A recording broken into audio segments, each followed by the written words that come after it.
Olá, tudo bem? Vamos dar prosseguimento à nossa revisão com relação aos assuntos do Colégio Estadual de Brumado, especificamente ao texto 3 que foi apresentado para vocês poderem completar. Então nós vamos estar nesse momento aqui fazendo uma revisão para a gente poder completar esse texto, depois vocês transcrevem os cadernos de anotações de vocês e caprichem, né, nessa estruturação aí. Estão passando uma realidade que é totalmente inédita, então é importante que vocês façam um estudo, né, num processo virtual, mas não deixem de estudar. Okay? Pedir a Deus para tudo correr bem. Na genética do texto 3, que eu ia apresentar a vocês, tem uma imagem aqui que é extremamente curiosa. É que teve um cientista francês chamado Lucien Cugnot, que ao cruzar dois tipos de ratos amarelos, ele sempre esperava a proporção 3 amarelos para um branco, para um cinza, no caso, né? Ou então a goti, que é um marrom. E ele viu que a cor amarela, pela posição da representatividade, né, que eles são heterozigotos, então a cor amarela é a cor dominante, porque não existe um heterozigoto recessivo. E viu que quando ele está em dose dupla, né, a proporção esperada, que era 3 para 1, dava 2 para 1. Então, para explicar isso, ele percebeu, né, pela observação dele, também pelo sacrifício de algumas ratas que estavam grávidas, ele viu que no interior dessas grávidas tinham filhotes que não estavam vingando, quer dizer, estavam morrendo antes de serem paridos. Então ele estabeleceu que alguns genes se comportam como genes letais, né, porque a representatividade de uma determinada característica em dose dupla acaba matando. É exatamente o nosso assunto de hoje aí, genes letais. Gene letal é um gene que, quando presente, provoca a morte pré ou pós-nascimento ou produz uma deformação tão grave que levará o indivíduo à morte. Então, cada uma dessas sentenças que eu falei aqui, você transcreve direto no caderno de vocês. Tá? Os alelos letais podem ser tanto dominantes, levando à morte, quando aparecem em homozigose, como está aqui, ó, ele aparece aqui em homozigose, dominante, ou heterozigoto, quando recessivo, levando à morte, né? Quando em homozigose recessiva. Quer dizer, existem 3 situações. Normalmente a situação mais comum é quando ele está na formação de homozigose dominante ou então quando ele está em homozigose recessiva. Heterozigoto não. Heterozigoto não chega a matar. Então, se tiver uma equação muito especial. Tá? Aqui você tem uma representatividade de um problema de genes letais para indivíduos que são anões. Repara que essa criança aqui, ela nasceu com a achondroplasia, o nome da doença muito feia, e que leva à deformação óssea da criança. Tá vendo? Os ossos dela saem muito curtos, mais curto do que o normal, a tal ponto de deformar as pernas da criança e os braços também. Então nasce um anão com achondroplasia. E é interessante saber que anão é uma característica dominante. Se um indivíduo de estatura normal casar com um indivíduo que é anão, os filhos puxam a característica do anão, porque ele é um gene dominante. Tá? Dentro desse contexto, então, existe outro comportamento, né, que é chamado genes pleiotrópicos, que a gente está vendo aqui tipos de comportamento dos genes. Genes pleiotrópicos segue essa definição do grego pleion, que significa mais, ou seja, existe uma manifestação de vários casos, então é numerosos, e trópicos, afinidade. É um fenômeno em que um par de genes alelos condiciona o aparecimento de várias características de um mesmo organismo. Tá? A pleiotropia mostra que a ideia mendeliana dos trabalhos de Gregor Mendel, de que cada gene apenas carrega uma característica, nem sempre é válida, porque aqui você tem um efeito cascata.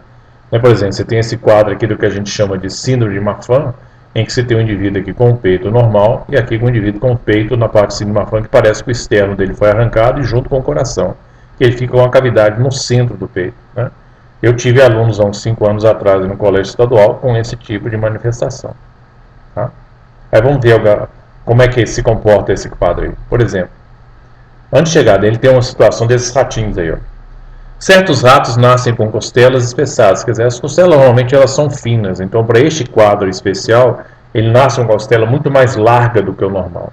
As traqueias, via respiratória da traqueia, ela é estreitada, então ele tem uma dificuldade respiratória crescente. O pulmão dele com elasticidade diminuída, quer dizer, o pulmão ele é um órgão extremamente elástico, né? Ele tem um poder de expansão e de contração bem expressivo, e neste caso aí ele está mais enrijecido, né?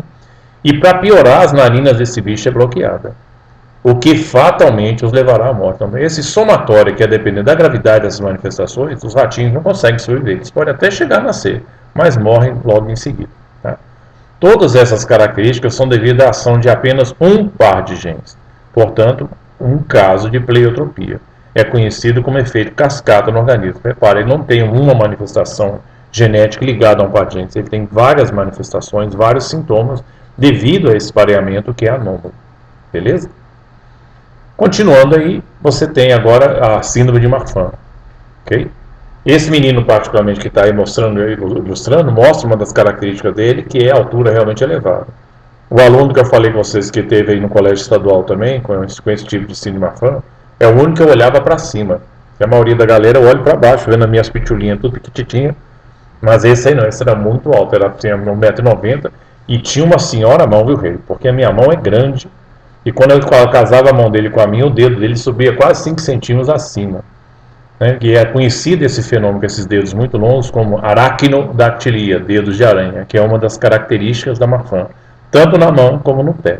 Tá? Que também tem uma chulata de um pé com os dedos muito compridos, que é brincadeira.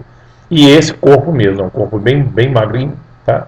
E além do mais seguido da cavidade no peito, né, que é expressiva essa deformação no tórax dele, que acaba futuramente lhe dando problemas de ordem cardíaca. Então você repara que tem múltiplos sintomas, né, ligados a um pareamento de um gene anômalo. Na espécie humana, a síndrome de Marfan apresenta um conjunto de sintomas que somam, daí o nome síndrome. Dentre eles podemos destacar os dedos longos, que é chamada aracnodactilia, deformação do tórax, estatura elevada e de baixo peso, e problemas cardíacos. Repare que tem um somatório de sintomas no corpo dele. Outros tipos de comportamentos gênicos serão apresentados ao longo do nosso curso da genética, que iremos ampliando a lista aos poucos. Será uma tarefa repetitiva, porém importante para as nossas revisões dos assuntos. Tá? Então vamos lá.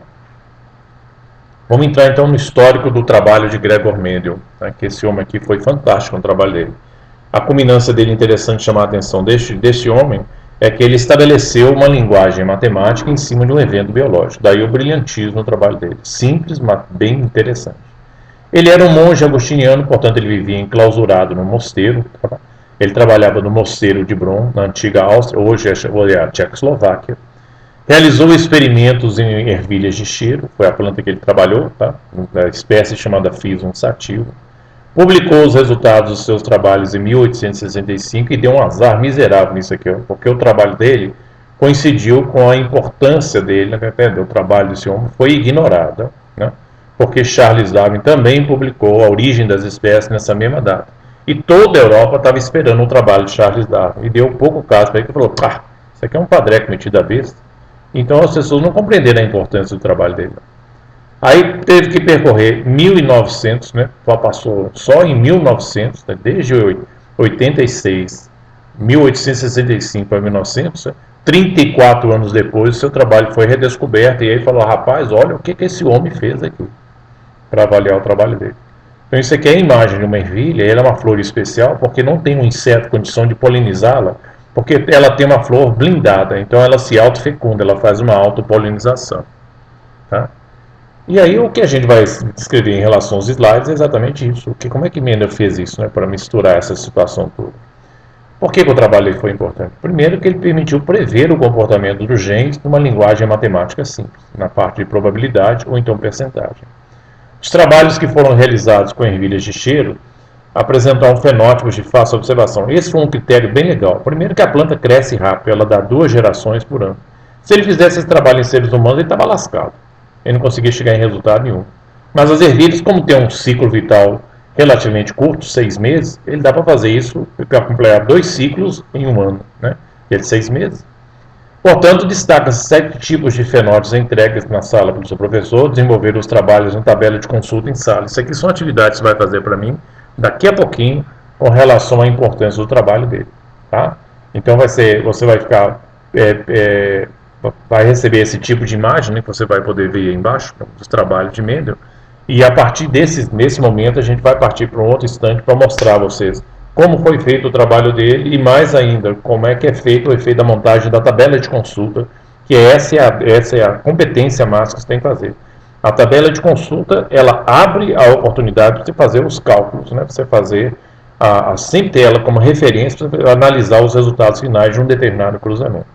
É esse tipo de tarefa que você tem que ter, essa competência em saber estabelecer os cálculos matemáticos. Beleza? Daqui a pouquinho eu volto.